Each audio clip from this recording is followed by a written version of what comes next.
মুসলমান ভাইরা আমার, রাহমাতুল লিল আলামিন সব মানুষদেরকে জানা দে, ও দুনিয়ার মানুষ তোমরা জানো জান্নাত কি জিনিস, আখিরাত কি জিনিস তোমরা জানো। সাহাবায়ে কেরামদেরকে পয়গম্বর বসে বসে বলতেছেন আখিরাত আর দুনিয়ার মধ্যে পার্থক্য কি?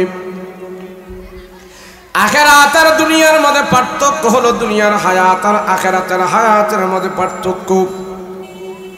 নবীজি সাহাবীদেরকে জানাই দিলেন, সাহাবীরা রে, কোন মানুষ যদি সাগরের মধ্যে আঙ্গুল ডুবায়, আঙ্গুল ডুবানোর পর সাগরের মধ্যে যখন আঙ্গুল চুবায়া দিল, আঙ্গুল উঠানোর পর আঙ্গুলের মাথা থেকে কয়েক ফোঁটা পানি যখন পড়ল, ওই কয়েক ফোঁটা পানি হলো দুনিয়ার হায়াত। আর সাগরের মধ্যে যত পানি আছে ওই পানি পরিমাণ হলো আখিরাতের হায়াত। তুমি সেই হায়াতে ওই আখিরাতের জিন্দেগিতে সফল হও। রাসূল বলেন আল কাইসু মান দানা নাফসহু ওয়া আমিলা লিমা বাদাল মাউত। ওই মানুষটা দুনিয়াতে সবচেয়ে বড় জ্ঞানী, সবচেয়ে বড় ব্রেনী। ওই মানুষটা হলো দুনিয়াতে সবচেয়ে বড় জ্ঞানী, সবচেয়ে বড় ব্রেনী, যে কবরে যাবার আগে কবরের সামান তৈরি করে। ওই মানুষটা হলো জ্ঞানী, যে কবরে যাবার আগে তার আমল ঠিক করে। ওই মানুষ হলো জ্ঞানী, যে বার্ধক্য আসার আগে জুয়ানিকে সে দাম দেয়। ওই মানুষটা হলো সবচেয়ে বড় জ্ঞানী, যে অভাব আসার আগেই তার অভাবকে মূল্যায়ন করে, অর্থনীতিকে মূল্যায়ন করে। ওই মানুষটা হলো আল্লাহর আদালতে সবচেয়ে বেশি জ্ঞানী। কবরে যাওয়ার আগেই তোমার কবরের সামান তুমি তৈরি করো। মুসলমান ভাইরা আমার, রাহমাতুল লিল আলামিন দুনিয়াতে আসার পর আমার নবী এক এক করে কাফেরের সমাজে 40 বছর অতিবাহিত করল। ওই 40 বছর কাফের মুশরিকেরা আমার রাসূলকে আমানতের ব্যাঙ বানিয়েছে।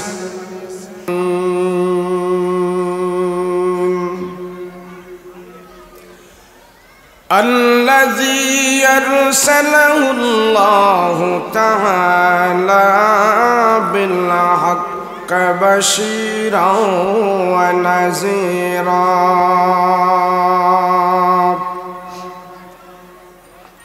وداعيا إلى الله بإذنه وسراجا منيرا.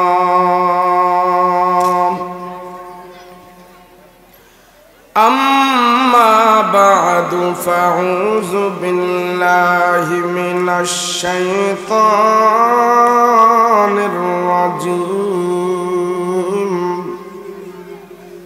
بسم الله الرحمن الرحيم.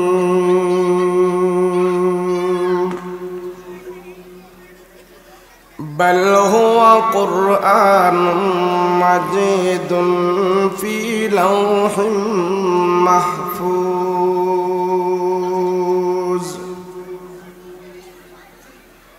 وقال الله تعالى عز وجل يا أيتها النفس المطمئنة ارجعي إلى ربك راضية مرضية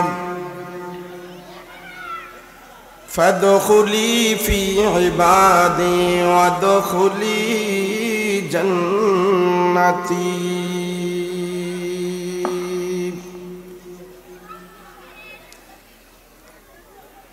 قال النبي عليه الصلاة والسلام المرء على دين خليله فلينظر أحدكم من يخالل أو كما قال النبي عليه الصلاة والسلام.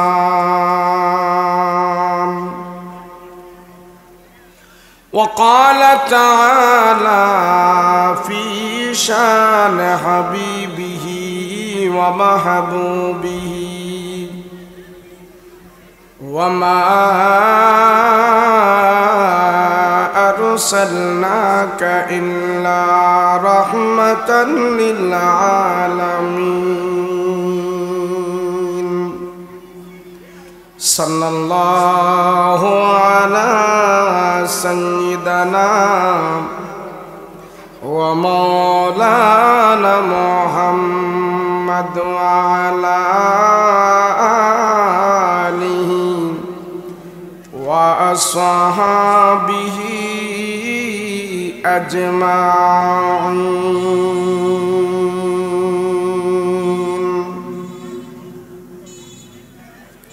سبحانك لا علم لنا إلا ما علمتنا إنك أنت العليم الحكيم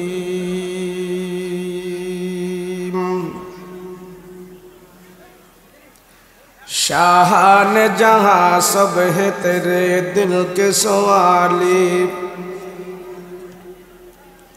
शाहान जहां सब ही तेरे दिल के सवाली ओ दिल नहीं जो दिल हूँ तेरे इश्क से खाली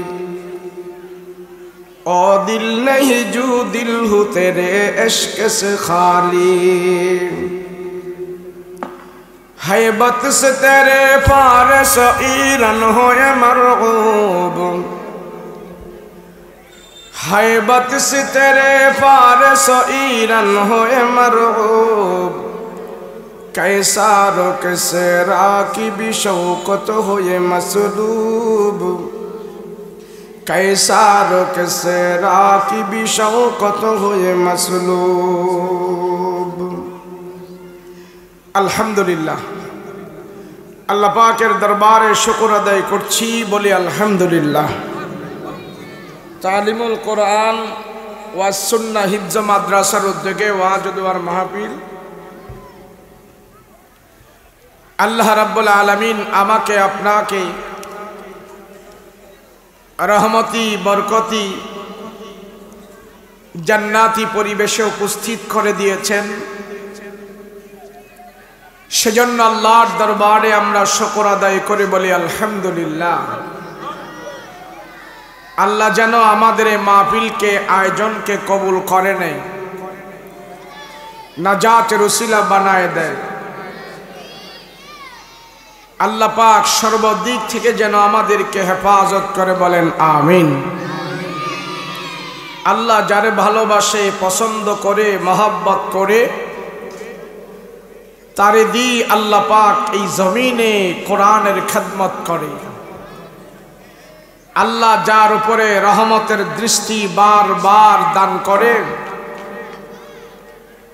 তাকে আল্লাহ পাক নেক কাজের মধ্যে শামিল করে আমি আপনি যে এখানে বসে আছি আমরা একটি নেক কাজের মধ্যে শামিল হয়ে আছি ছাত্ররা মাদ্রাসায়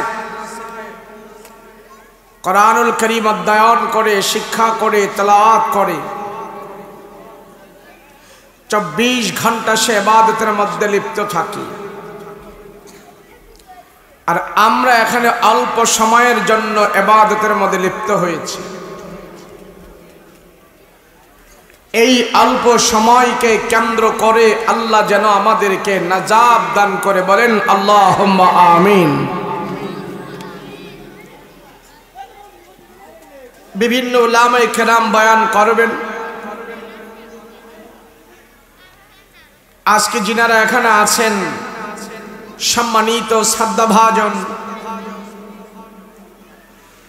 সকলেই কোরআন ও হাদিসের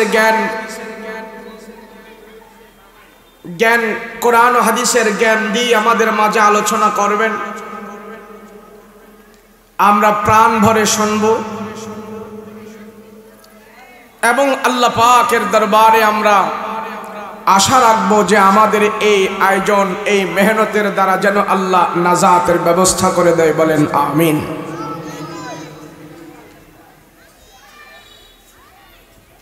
রাসূল পাক সাল্লাল্লাহু আলাইহি ওয়াসাল্লাম আমার আপনার নবী দুনিয়াতে আসার আগে ঈসা আলাইহিস সালাতু ওয়াস সালাম পর্যন্ত, নবী আসার আগ পর্যন্ত এই ৬০০ বছরের ভিতরে পৃথিবীর বুকে কোনো আসমানি গ্রন্থের ধারক বাহক ছিল না। আসমানি গ্রন্থ তেলাওয়াত করার মতন লোক ছিল না। আসমানি গ্রন্থের যে সমস্ত আসমানি গ্রন্থ পৃথিবীতে আসছেন, সেই আসমানি গ্রন্থ তেলাওয়াত করে মানুষকে বুঝানোর মতন কোনো লোক ছিল না।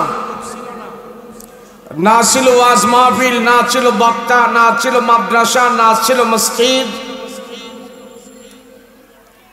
এগুলি না থাকার ফলে দুনিয়ায় সব কিছু ছিল। কোরআনের শিক্ষা না থাকার কারণে, আখিরাতের শিক্ষা না থাকার কারণে,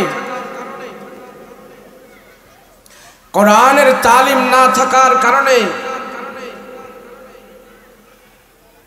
আল্লাহকে কিভাবে পাইতে হয়, রসুলকে কিভাবে পাইতে হয়, জান্নাতের সম্পদ কিভাবে অর্জন করতে হয়,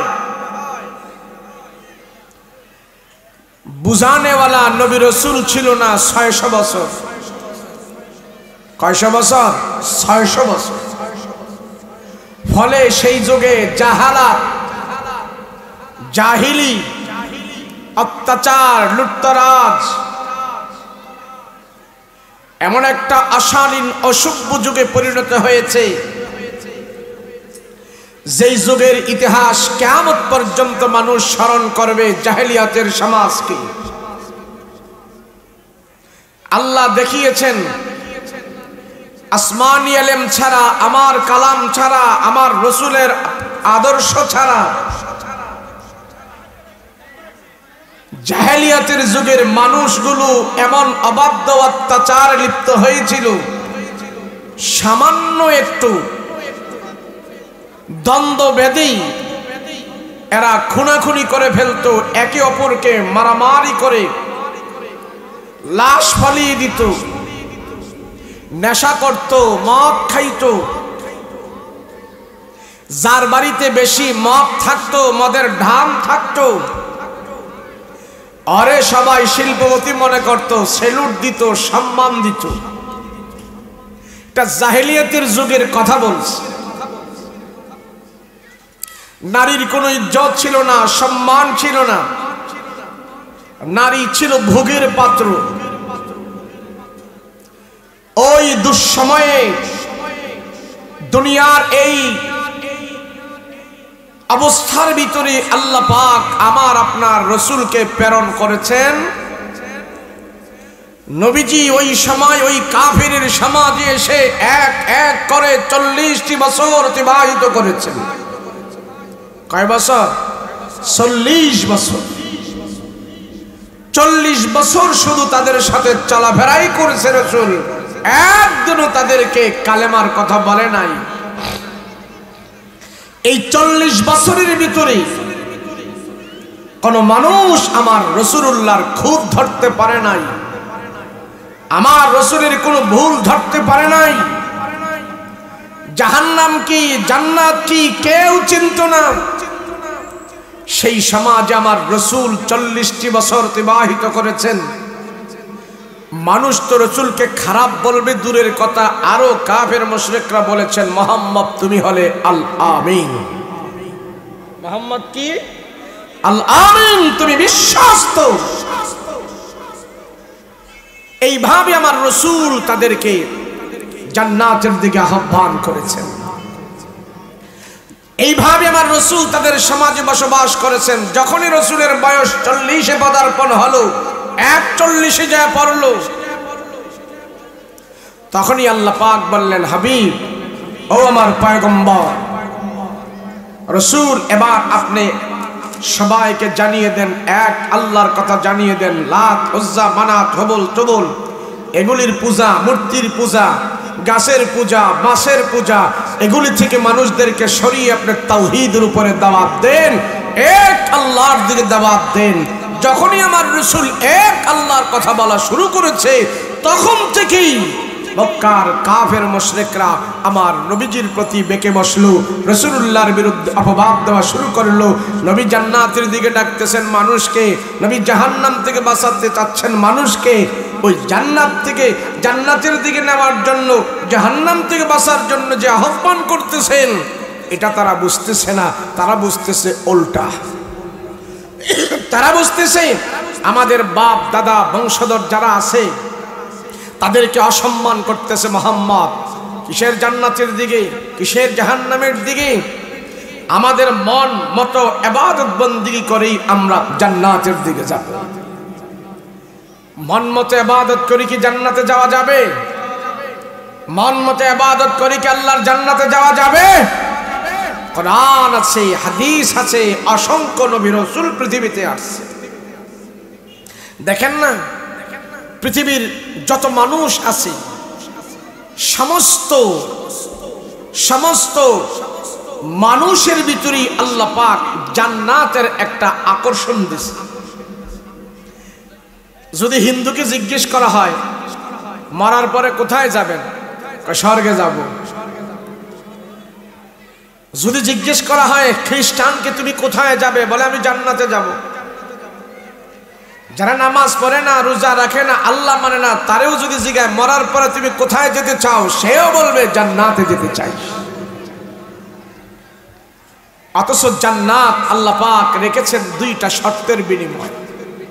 কয়টা শর্ত? জোরে বলেন কয়টা? দুই শর্ত। আল্লাহ পাক বলেন ইন্নাল্লাযীনা আমানু ওয়া আমিলুস সালিহাত,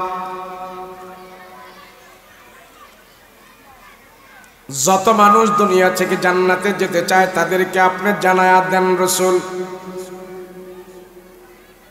ইন্নাল্লাযীনা আমানু ওয়া আমিলুস সালিহাত ওয়া আমিলুস সালিহাতি লাহুম জান্নাতুন তাজরি মিন তাহতিহাল আনহার। নবী গো, আমার বান্দাদেরকে জানায়া দেন, আপনার উম্মতকে জানায়া দেন,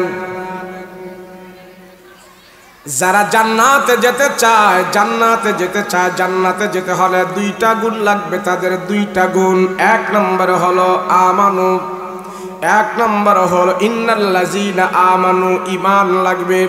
দুই নম্বর হলো আমিলুস সালিহাত। এই দুই গুণ যার ভিতরে থাকবে, এই দুই গুণের অধিকারী যারা হবে তারাই জান্নাতের ভিতরে যাবে। আরো সুন্দর, সহজ সহজ হবে। আপনার সাউন্ড তো আরো সুন্দর, তাই আল্লাহ পাক রব্বুল আলামিন জানাই দিলেন পৃথিবীর মানুষেরা তোমাদের ভিতরে জান্নাতের আকর্ষণ আছে, তোমরা জান্নাতে যেতে চাও। যারা এই দুনিয়াতে আসে, যারা এই দুনিয়াতে আসে তাদের ভিতরেই জান্নাতের একটা আকর্ষণ আছে। দুনিয়ার সব মানুষ জান্নাতের ভিতরে যেতে চায়। আল্লাহ ডাক দেয়া কয় জান্নাত আমি এমন ভাবে সাজাইলাম, জান্নাত আমি এমন ভাবে সাজাইলাম, জান্নাতের আকর্ষণ সব মানুষের ভিতরে আছে। আল্লাহ ডাক দেয়া কয় সেই জান্নাতের ভিতরে যেতে হলে তোমার দুইটা গুণ লাগবে, দুইটা আমল লাগবে।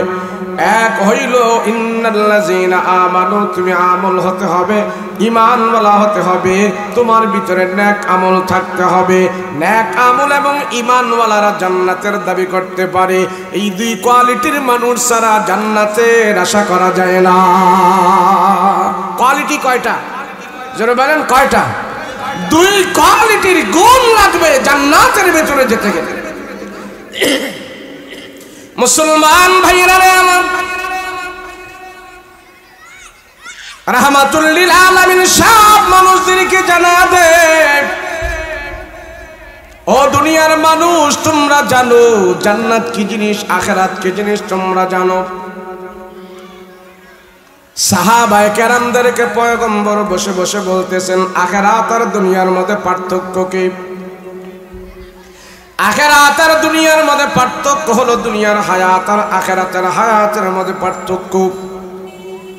নবীজি সাহাবীদেরকে জানাই দিলেন, সাহাবীরা রে, কোন মানুষ যদি সাগরের মধ্যে আঙ্গুল ডুবায়, আঙ্গুল ডুবানোর পর সাগরের মধ্যে যখন আঙ্গুল চুবায়া দিল, আঙ্গুল উঠানোর পর আঙ্গুলের মাথা থেকে কয়েক ফোঁটা পানি যখন পড়ল, ওই কয়েক ফোঁটা পানি হলো দুনিয়ার হায়াত। আর সাগরের মধ্যে যত পানি আছে ওই পানি পরিমাণ হলো আখিরাতের হায়াত। তুমি সেই হায়াতে ওই আখিরাতের জিন্দেগিতে সফল হও। রাসূল বলেন আল কাইসু মান দানা নাফসাহু ওয়া আমিলা লিমা বাদাল মাউত। ওই মানুষটা দুনিয়াতে সবচেয়ে বড় জ্ঞানী, সবচেয়ে বড় ব্রেনী। ওই মানুষটা হলো দুনিয়াতে সবচেয়ে বড় জ্ঞানী, সবচেয়ে বড় ব্রেনী, যে কবরে যাবার আগে কবরের সামান তৈরি করে। ওই মানুষটা হলো জ্ঞানী, যে কবরে যাবার আগে তার আমল ঠিক করে। ওই মানুষ হলো জ্ঞানী, যে বার্ধক্য আসার আগে জুয়ানিকে সে দাম দেয়। ওই মানুষটা হলো সবচেয়ে বড় জ্ঞানী, যে অভাব আসার আগেই তার অভাবকে মূল্যায়ন করে, অর্থনীতিকে মূল্যায়ন করে। ওই মানুষটা হলো আল্লাহর আদালতে সবচেয়ে বেশি জ্ঞানী। কবরে যাওয়ার আগেই তোমার কবরের সামান তুমি তৈরি করো। মুসলমান ভাইরা রে আমার, রাহমাতুল লিল আলামিন দুনিয়াতে আসার পর আমার নবী এক এক করে কাফেরের সমাজে 40 বছর অতিবাহিত করল। ওই 40 বছর কাফের মুশরিকেরা আমার রাসূলকে আমানতের ব্যাংক বানিয়েছে। ওই 40 বছর কাফের মুশরিকেরা আমার রাসূলকে আমানতের ব্যাংক বানিয়ে তারা রাসূলের কাছে টাকা পয়সা দিনার দিরহাম জমা রাখছে। রাহমাতুল লিল আলামিন সবার আমানতের টাকা টোকা জমা রাখছে, দায়িত্ব নিয়েছে। কাফের মুশরিকরা দেখতে পাইলেন মুহাম্মদের কাছে মানুষ বিশ্বস্ততার সহিত সব কিছু জমা রাখে। আমার কাফের মুশরিকদেরকে আবু জাহেলকে কেউ বিশ্বাস করে না, আবু জাহেলকে কেউ প্রাণ দিয়া ভালোবাসে না, সবাই তাদেরকে ভয় করে। কিন্তু রাহমাতুল লিল আলামিনকে সবাই প্রাণ ভরে মহব্বত করে, সবাই মহব্বত করে রাসূলকে, ভয় করে আবু জাহেলকে। আল্লাহর নবী রাহমাতুল লিল আলামিন 41 বছর যখন পদার্পণ হয়, নবীজি কালেমার দাওয়াত শুরু করলো। দুই পদ্ধতির মাধ্যমে মানুষদেরকে ইসলামের দিকে আহ্বান করলেন। নবীজি তাদের কাছে সরাসরি যে কোরআনুল কারীমের তেলাওয়াত শোনায়, আল্লাহ আয়াত নাজিল করেছে, এই আয়াত নাজিল করেছে, এই আয়াত নাজিল করেছে, এই আয়াত নাজিল করেছে। আবার পয়গম্বর সরাসরি তাদেরকে যা কালেমা পরে পরে শোনায়। নবীজি ইসলামের প্রথম যুগে কোরআনের তেলাওয়াত করত, আর কাফের মুশরিকরা এসে আমার পয়গম্বরের কোরআনের তেলাওয়াত গুলো তারা শুনতো। রাহমাতুল লিল আলামিন কোরআন তেলাওয়াত যখন করতেন, বহিরাগত মানুষেরা মক্কায় যখন ঢুকতেন তারা সবাই দেখতো মুহাম্মদ কোরআনে কারীম তেলাওয়াত করে। এই তেলাওয়াত কোনোদিন মিথ্যা নয়, এটা দুনিয়ার কোনো মানুষের ভাষা নয়, এটা কাহিনের ভাষা নয়, এটা কবির ভাষা নয়। সবাই দেখতে পাইল নবীজি কোরআন তেলাওয়াত করে। এই কোরআন তেলাওয়াতের ভিতরে অর্থবোধক কথা আছে, মাধুর্যতা আছে, সম্মান আছে, দামি কথা। যারাই শুনতো তারাই রাসূলের কাছে হাত রেখে কালমা পড়ে পড়ে মুসলমান হয়ে যেত। সবাই অনেকে মুসলমান হয়ে যেত।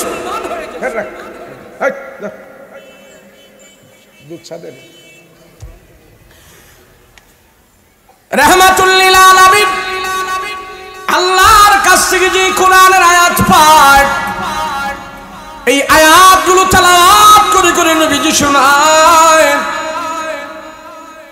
নবীজির কোরআনের আয়াত শুনে শুনে অনেক কাফের বেঈমানেরা পয়গম্বরের হাতে হাত রেখে মুসলমান হয়। আল্লাহর নবী রাহমাতুল লিল আলামিনের ডাইনে বামে এক দু করে কাফের মুশরিকরা মুসলমান হচ্ছে। আবু জাহেল উকবা সাইবা তারা খবর পাইল, হায়রে মুহাম্মাদের কোরআন তেলাওয়াত শুনে এক দু তিন করে এইভাবে দল ভারী হচ্ছে, মুহাম্মাদের মুসলমানের সংখ্যা বাড়ছে। এইভাবে যদি সংখ্যা বাড়তে থাকে একদিন মুহাম্মাদের দল বড় হয়ে যাবে, আমরা আর মাদুরি করতে পারবো না, মক্কায় আমাদের কোনো কথা শুনবে না। এবার সবাই সিদ্ধান্ত নিল, মক্কার দারুণ দোয়ায় বসে বসে সিদ্ধান্ত নিল কি করা যায়, মুহাম্মাদের কাছ থেকে মানুষকে কিভাবে সরানো যায়, মুহাম্মাদের কাছ থেকে জনগণকে কিভাবে সরানো যায়। এই জন্য পরামর্শ এটা দেয়, ওই জন্য পরামর্শ এটা দেয়। রাহমাতুল লিল আলামিন যখন নাকি শুনতে পাইল তারা সবাই আমার বিরুদ্ধে লেগেছে, আল্লাহর নবী আল্লাহর উপরে ভরসা করে করে আল্লাহর কালাম তেলাওয়াত করে। আওয়াজ হয় কিসে? রাসূল পাক সাল্লাল্লাহু আলাইহি ওয়াসাল্লাম কোরআন তেলাওয়াত করে, আর রাসূলের কোরআন তেলাওয়াত শুনে শুনে কাফের মুশরিকরা ডাইনে বামে এক দুই তিন করে আস্তে আস্তে করে শুধু রাসূলের হাতে হাত রেখে কলমা পড়ে মুসলমান হচ্ছে। এবার আবু জাহেলদের কানে খবর গেল, এইভাবে যদি মুসলমান হতে থাকে তাহলে আবু জাহেলদের খাওয়া তো থাকবে না, তাদের কথা কোনো মানুষ শুনবে না।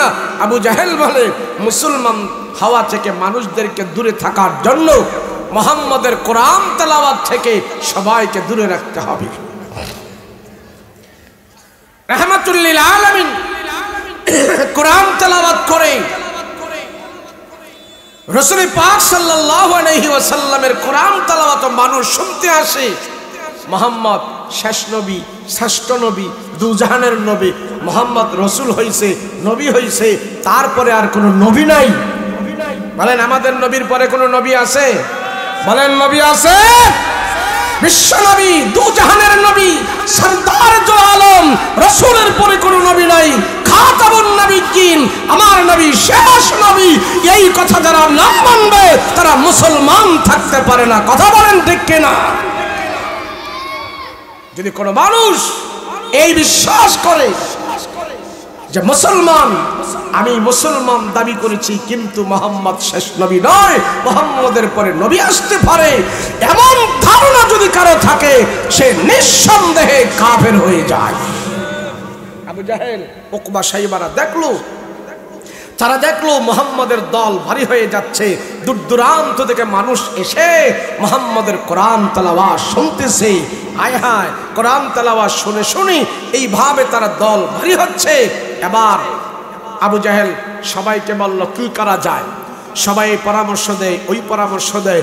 এবার পরামর্শ দিল, আবু জাহেল পরামর্শ দিল, শোনো আমার কাছে একটা পরামর্শ আছে, আমরা নেতারা যদি মক্কার অলিতে গলিতে দাঁড়িয়ে দাঁড়িয়ে আমরা নেতারা দায়িত্ব নিই, আমরা যদি বলতে পারি যে মুহাম্মদ যেগুলি তেলাওয়াত করতেছে তোমরা কেউ বিশ্বাস করো না, মুহাম্মদ একটা পাগল, এই পাগলের কথা তোমরা কেউ শুনবা না, পাগলের কাছে তোমরা যাইও না। আমরা যদি জনগণকে বুঝাই মনে হয় আমরা সফল হব, মুহাম্মদের কোরআন তেলাওয়াত আর কেউ শুনবে না। এবার সব মক্কার কাফের মুশরিকরা গলিতে গলিতে দাঁড়িয়েছে, দাঁড়িয়ে সবাই যখন দূর দূরান্ত থেকে মানুষ আসতেছে আমার রসুলকে দেখার জন্য, নবীকে দেখার জন্য, এবার সবাইকে বুঝায় কই যাও? আবু জাহেল উকবা সাইবা তারা বলে কোথায় যাও? জনগণ বলতেছে মুহাম্মদ নবী হইছে, শেষ নবী, শ্রেষ্ঠ নবী, তারপরে আর কোনো নবী নাই, তারে আমরা একটু দেখতে যাই। আবু জাহেল বলে যাইও না, মুহাম্মদ এটা পাগল, পাগলের কাছে যায় লাভ নাই, যাও বাড়িতে চলে যাও। এবার জনগণ চিন্তা করতেছে কারণ কি, মুহাম্মদ পাগল। আবু জাহেল উকবা সাইবা তারা বলতেছে মুহাম্মদ পাগল, মুহাম্মদ তো ছোটখাটো পাগল হবে না, এটা বড় পাগল হবে। কারণ বড় বড় নেতারা সর্দারারা বলতেছে পাগল, তাহলে আমরা বড় পাগলটারে না দেখা যাবো না, আসছে যেহেতু বড় পাগলটারে আমরা এক নজর দেখাই যাই। সবাই বলতেছে, আবু জাহেল উকবা সাইবারা সবাই এইভাবে ধরে রাখছে, কেউ মক্কায় ঢুকতে পারবে না, মুহাম্মদের কোরআন তেলাওয়াত কেউ শুনতে পারবে না, কেউ যাবে না, যাও সবাই বাড়িতে যাও। কিন্তু না, লোকজন এবার শব্দ বুকানা, তারা বলতেছে আমরা আসছি, আমরা মোহাম্মদকে একটু দেখেই যাব। সে যেহেতু শেষ নবী, তারপরে কোনো নবী নাই, সে পাগল হোক যা হোক, তারে আমরা এক নজর দেখতে চাই।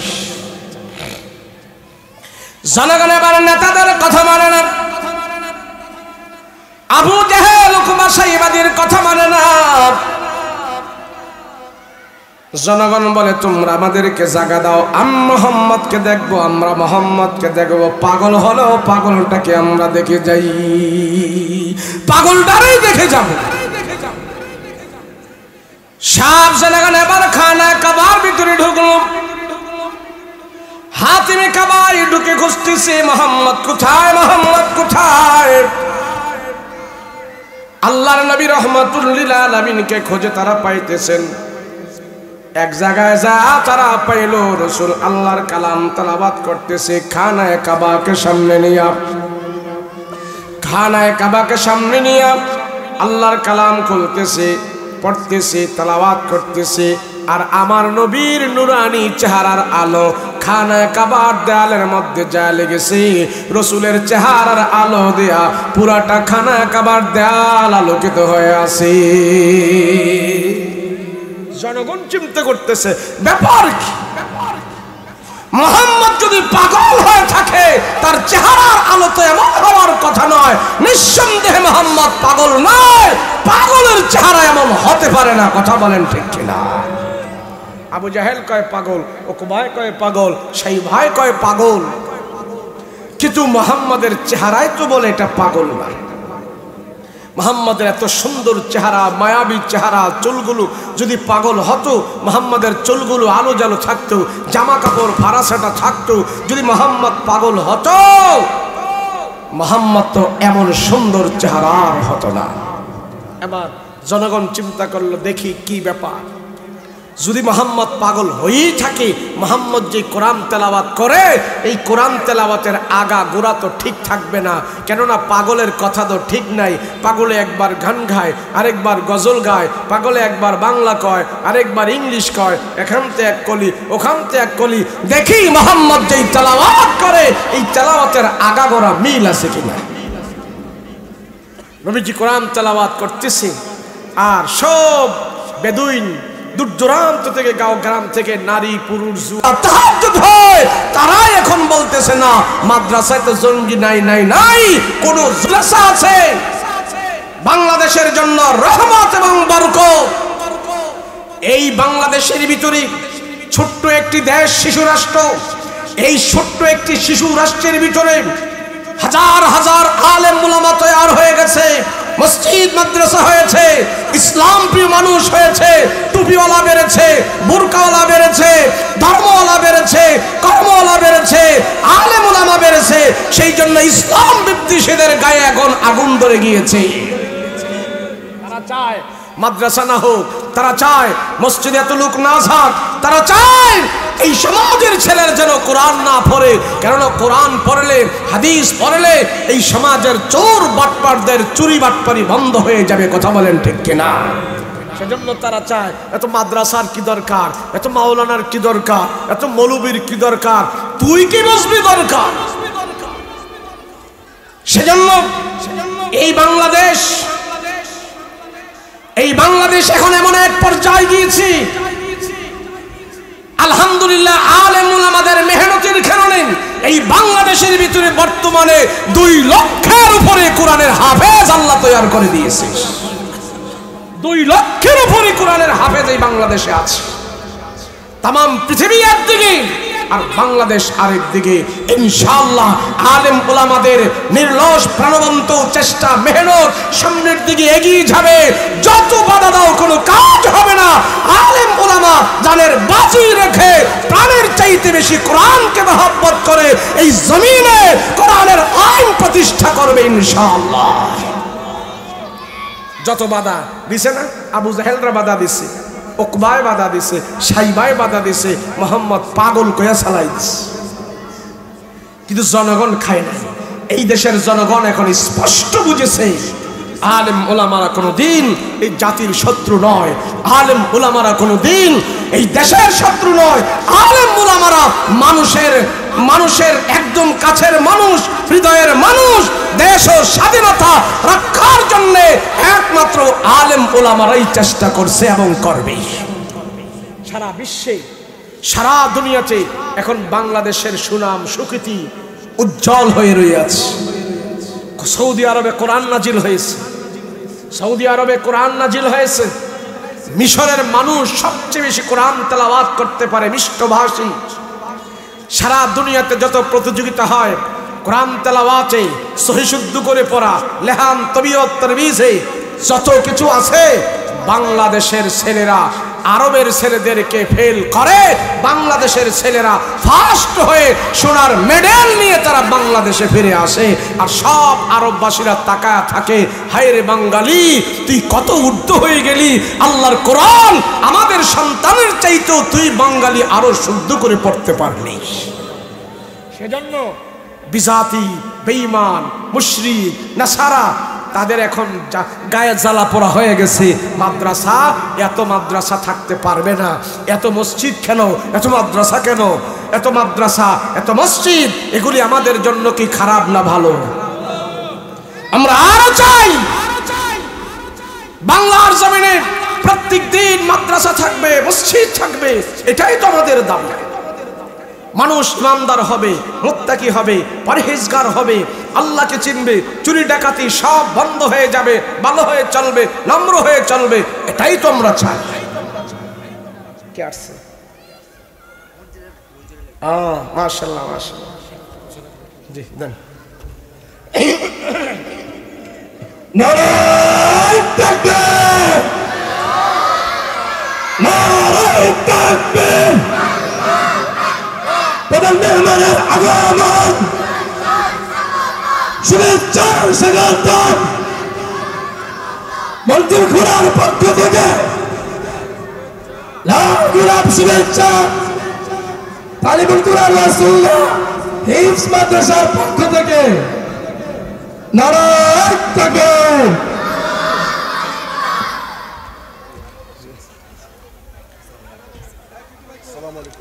জি জি, বসে, সামনে বসে, এই হাসিম ভাই, ব্যারিস্টারি শিখবো, কোনো অসুবিধা নাই। তার সাথে যদি আমি কোরআন পড়তে পারি, তার সাথে যদি আমি সহিহ শুদ্ধ করে নামাজ পড়তে পারি, এর চাইতে সৌভাগ্যের আর কি হতে পারে? আমার প্রাথমিক স্টাডিটা, আমার প্রাথমিক প্রাইমারি লেভেলের যেই পড়াটা আছে, সেটা যদি আমার ধর্মীয় দৃষ্টিকোণ থেকে আমি যদি পাকাপোক্তা হই, আমি যেখানেই যাব আমার ঈমানকেও ছিনিয়ে নিতে পারবে না। কথা বলেন ঠিক কিনা? সেজন্য আমাদের সন্তানদেরকে আমরা কোরআন শেখাবো, তার সাথে সাথে জাগতিক শিক্ষাও থাকবে। কোরআন শিখবো, জাগতিক শিক্ষা শিখবো, ধর্মীয় শিক্ষা শিখবো, তাতে কোনো অসুবিধা নাই। সকলে বলেন আলহামদুলিল্লাহ। আল্লাহ মাদ্রাসাকে কবুল করেন, বলেন আমিন। যা কিছু বললাম এবং শুনলাম, আল্লাহ আমাকে আপনাকে আমল করার তৌফিক দান করেন। আসসালামু আলাইকুম ওয়া রাহমাতুল্লাহি ওয়া বারাকাতুহু।